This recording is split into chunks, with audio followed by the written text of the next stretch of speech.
मैं भिक्षु थिरोज्योति, राष्ट्रीय महासचिव बुद्धगया मुक्ति आंदोलन समिति, आप सभी के सम्मिलित कुछ नए विचारों के साथ आया हूं। सर्वप्रथम मैं कामना करता हूं बौद्ध भिक्षु होने के नाते समस्त देशवासी सुखी संपन्न रहें, कुशल रहें, स्वस्थ रहें। आज जो मुख्य चर्चा के माध्यम से मैं बताने का प्रयास कर रहा हूं, जैसी जैसी जानकारी मिलती है और सुनने को मिलता है तो पूरे देश की जनता के साथ साथ कहीं ना कहीं हम सब लोग भी जनता में हैं तो सोचने पर मजबूर हो जाते हैं। एक तरफ हमारे देश की न्यायपालिका, हमारे देश का सर्वोच्च उच्चतम न्यायालय भारतीय संविधान को प्राथमिकता देते हुए और दुहाई देते हुए कहता है कि भारत में किसी भी व्यक्ति की जब आवाज़ को दबाया नहीं जा सकता। आवाज़ उठाना और स्वाभिमान से जीना उसका मौलिक अधिकार है।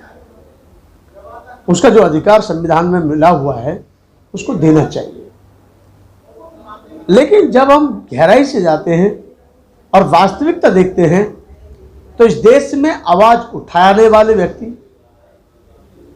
की आवाज़ की तो बात छोड़ी है, उसको पूरी तरह से जिंदा का जिंदा जमीन में दफनाने का काम किया जा रहा है। चाहे वो कुछ ईमानदार वरिष्ठ हमारे देश के डॉक्टर हों या फिर आईएएस, आईपीएस या उच्च पद पर जो भी व्यक्ति आसीन हैं, उच्च श्रेणी के अधिकारीगण, यदि वो भी सही सिस्टम को लागू करने की बात करते हैं और गलत सिस्टम का विरोध करते हैं तो उनके ऊपर एनएसए लगाने की बात की जाती है, उनको उल्टे सीधे मुकदमों में फंसाने की बात की जाती है। अभी आप सबने देखा, पूरे देश ने देखा, दुनिया ने देखा कि डॉक्टर काफिल खान, उनका क्या अपराध है? बच्चों के लिए ऑक्सीजन देना अपराध है, किसी की जान बचाना अपराध है, किसी मासूम बच्चों की जिंदगी को सुरक्षित लाके वापस कर देना अपराध है? मेरे हिसाब से कोई अपराध नहीं है। लेकिन न जाने उनके भी खिलाफ आए दिन षड्यंत्र रचा जा रहा है और उन पर भी एनएसए लगा दिया गया। मेरे देशवासियों, हमारे देश में पत्रकार जो चाटुकार पत्रकार नहीं है, स्वार्थी पत्रकार नहीं है, जो जमीर बेचने वाले पत्रकार नहीं है, कुछ जमीर को जीवित रखने वाले पत्रकार हैं, ईमानदारी की उनकी मिसाल जानी जाती है, ऐसे पत्रकार हैं, उनके ऊपर लोग उदाहरण देते हैं ईमानदारी का, ऐसे भी पत्रकार हैं। और ऐसे आईपीएस भी जिनकी ईमानदारी और नैतिकता के प्रमाण को दुनिया में फैलाया जाता है, बताया जाता है कि ये अधिकारी हैं, बहुत सीनियर आईपीएस ऑफिसर हैं, लेकिन ईमानदार हैं, देश के हित में हैं। जो भी इन्होंने काम किए अपने जीवन में, ऐसे काम किए कि वाकई में एक सराहनीय काम है। हमारे देश के अंदर अच्छे लोगों की कमी नहीं है, अच्छे अधिकारियों की कमी नहीं है। कमी है तो सिर्फ ये कि संविधान को वो ना फॉलो करके अपनी मोनोपोली को लागू करना चाहते हैं। अपने जो इन्होंने अपने विचारों में रखा है या जो इनके पार्टी का फंडा को, पार्टी का जो एजेंडा है, उस एजेंडे को लागू करना चाहते हैं, संविधान को लागू नहीं करना चाहते। लेकिन आपको ये जानना चाहिए, आपको ये समझना चाहिए कि हमारे देश छोटी छोटी अपनी अपनी निजी किताबों से नहीं चलता है, हमारे देश स्वयं के एजेंडों से नहीं चलते हैं। हमारा देश चलता है भारत के संविधान से। और हर प्रत्येक वो नागरिक जिसने वोट देकर सरकार को जिताकर, यानी वोट देकर सरकार बनाने में अहम भूमिका निभाई, उसको पूछने का अधिकार है। क्योंकि वादे तुमने किए थे, बड़ी बड़ी बातें तुमने की थी, जुमले तुमने दिए थे, सुरक्षा की बात तुमने की थी, रोजगार की बात तुमने की थी, लेकिन आज वो सब कुछ धरातल पर देखने को नहीं मिलता है। तो नागरिक तो आवाज उठाता ही है, और जो ईमानदार अधिकारी है वो भी आवाज उठाने का काम करता है, लेकिन उसकी आवाज को दबाने का काम करता है, साथ ही उसके उल्टे सीधे कर्मों, उस उल्टे सीधे कार्यों में फंसाने की भी सरकार साजिश करके फंसा देती है। तो मैं एक बात पूछना चाह रहा था, जो अधिकारीगण सिस्टम, गलत सिस्टम के खिलाफ आवाज उठाते हैं, उनको क्यों दफनाने की बात की जाती है, क्यों मारने की धमकी दी जाती है, क्यों उनके ऊपर एनएसए लगाया जाता है, उसकी छानबीन क्यों नहीं की जाती है, उसको पुरस्कार मिलने की बजाय उसका क्यों अपमान किया जाता है, उसको सम्मान मिलने की बजाय उसको क्यों दुनिया से खत्म करने की बात की जाती है।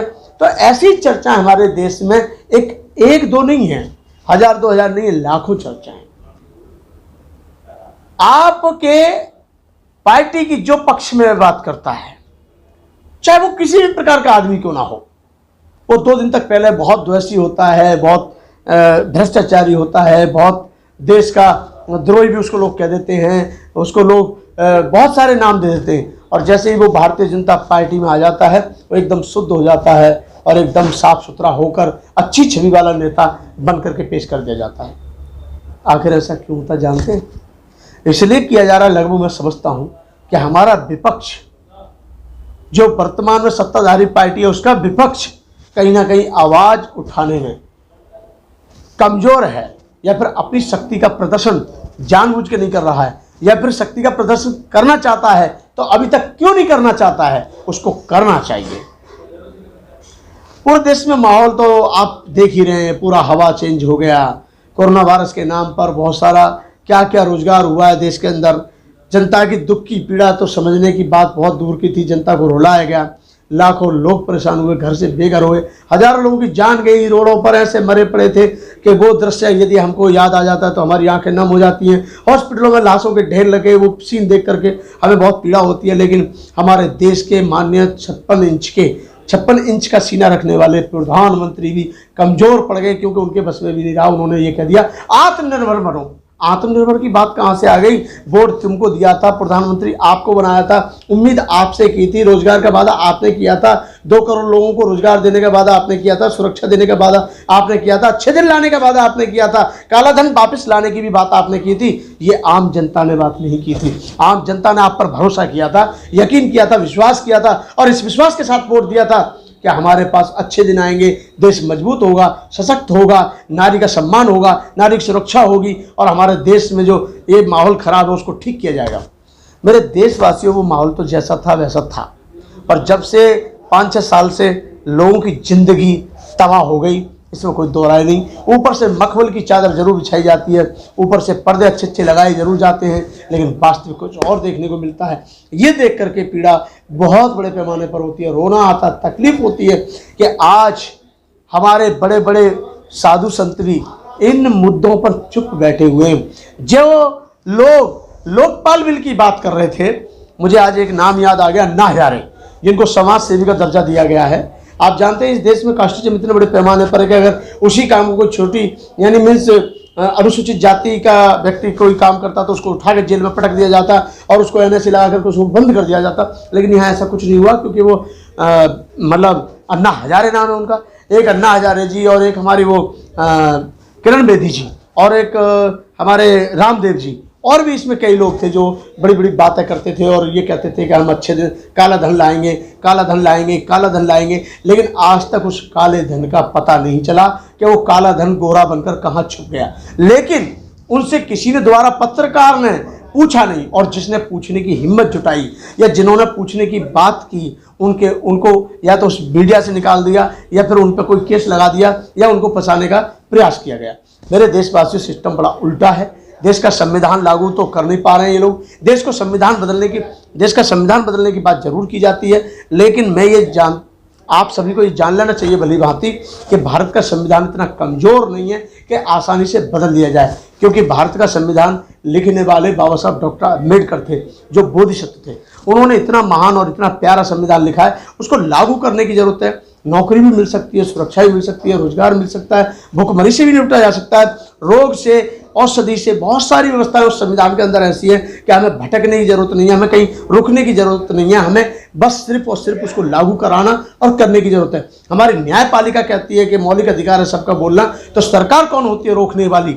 सरकार क्यों उनको चुप कर दिया जाता है? आज अयोध्या के ऊपर बड़े बड़े लोगों ने बयान दिए, बड़े पैमाने पर बयान आए, और ये कहा जा रहा है 5 तारीख को उसका भूमि पूजन होगा। पहले प्रधानमंत्री को ये सोचना चाहिए, केंद्र सरकार को ये सोचना चाहिए कि हमारा देश अभी कोरोना वायरस से ऊपर नहीं उठा है, अभी हमारा देश भुखमरी से ऊपर नहीं उठा है, अभी हमारा देश जो मारामारी पूरे देश में चल रही है, अभी वो शांति का क्षण नहीं आ पाया है। कि जो हम सुख और शांति के साथ अपना एक हसीन पल जी सकें, वो सब ध्वस्त हो चुका है। इसके बावजूद भी आप मंदिर को बात कर रहे हो, आप गरीब जनता की बात क्यों नहीं करते हो जो रोडों पर आज ही भटक रही है। युवा पीढ़ी एक रोजगार के लिए भटक रही है। आज नारी देश की बेटी अपनी सुरक्षा के लिए परेशान है। बड़े बुजुर्ग अपनी पेंशन और अपनी रक्षा को लेकर परेशान है, स्वास्थ्य को लेकर परेशान है।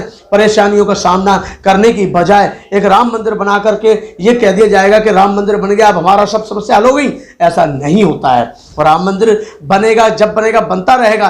पहले तो केंद्र सरकार को हमारे देश की जो अर्थव्यवस्था खराब हो चुकी है, हमारे देश की जो सुरक्षा नाम की कोई चीज़ नहीं है, हमारे देश में जो बेरोजगारी बढ़ रही है, हमारे देश में जो बुरी तरह से लोग जी रहे हैं, मर रहे हैं, उसके बारे में विचार करना चाहिए। सुशासन देने की बात की जानी चाहिए, कुशासन को खत्म किया जाना चाहिए। और जहाँ जहाँ कुशासन की सरकारें हैं उनको खत्म करके वहाँ सुशासन की बात की जानी चाहिए। तो मैं समझता हूँ देश में खुशहाली आएगी, रोजगारी भी आएगी, सुरक्षा भी होगी, न्याय भी मिलेगा, न्यायपालिका का सम्मान भी किया जाएगा। अब तो ये सुप्रीम कोर्ट के ऊपर है। सुप्रीम कोर्ट कहता जरूर है कि प्रत्येक व्यक्ति को बोलने का अधिकार है, लेकिन सरकार दबाने का काम करती है। तो ऐसे मौके पर सुप्रीम कोर्ट को सरकार के लिए चेतावनी देनी चाहिए कि आप सुप्रीम कोर्ट का उल्लंघन क्यों कर रहे हो। इस देश में चुप ना कभी कोई हुआ है, जुल्म के खिलाफ सदैव आवाज उठाते रहेंगे, उठाते आए हैं और उठा भी रहे हैं। मैं समझता हूं हमारे देश में आज वर्तमान में जो लोग ईमानदारी से काम कर रहे हैं, हमें उनका सम्मान करना चाहिए। जो डॉक्टर काम कर रहे हैं उनका हमें सम्मान करना चाहिए। जो हमारे देश में देश के हित के बारे में अच्छी सोच रख करके जो बैठे हैं उनका भी हमें सम्मान करना चाहिए। आप सभी को जय भीम, जय भारत।